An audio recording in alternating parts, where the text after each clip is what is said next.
Hi, my name is Kaci Chapman, and I'm going to discuss the Fast Forward Intervention Program, what areas are targeted throughout this intervention, along with why I feel it's not an effective intervention planned for language and reading difficulties.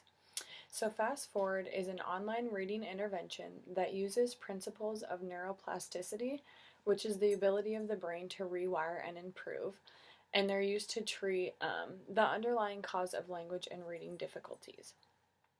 So the programs throughout this intervention are based on the hypothesis that oral language difficulties often arise from a rapid auditory temporal processing deficit that comprises the development of phonological representations. So initially, children will start with exercises that help them perceive and process speech sounds appropriately while simultaneously building grammar comprehension along with vocabulary. Once the foundation is solid, students continue with a series of fast-forward reading products to build critical reading skills, develop advanced reading comprehension, and expand on their vocabulary. This patented technology is used to amplify the specific, hard-to-process sounds of the English language.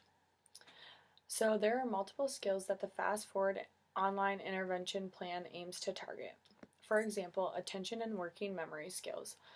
Working memory is a system for temporary storage and management of information that's required to carry out complex cognitive tasks such as learning, reasoning, and comprehension. Working memory is involved in the selection, initiation, and termination of information processing functions such as encoding, storing, and retrieving data. Secondly, auditory processing.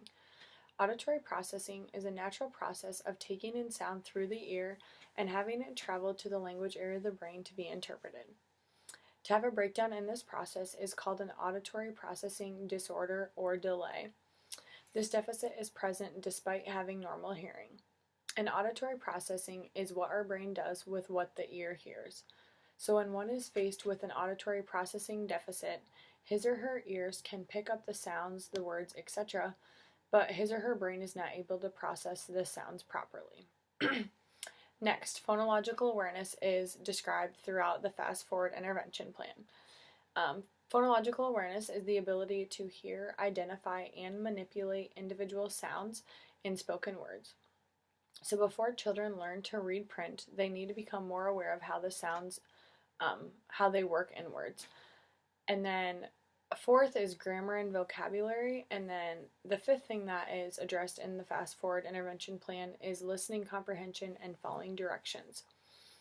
So with that all being said, there are many reasons as to why I believe Fast Forward is an ineffective intervention program.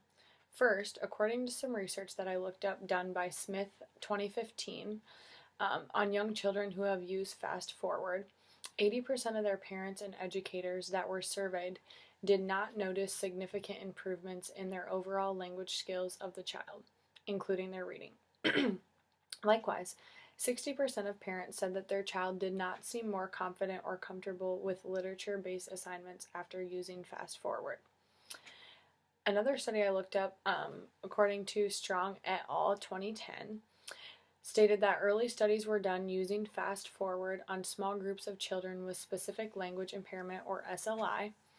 So in the first study, it was reported that 7 children with specific language impairments showed improvements on measures of language skills after just 4 weeks, although there was no control group to compare it to. And to improve their research, they also used other peer-reviewed articles.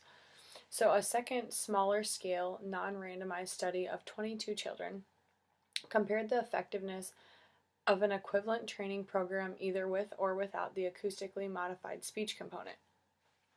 It was claimed that the children in the acoustically modified speech group made greater gains on measures of language ability, although these gains would not be reliable based on a conventional two-tailed statistical test.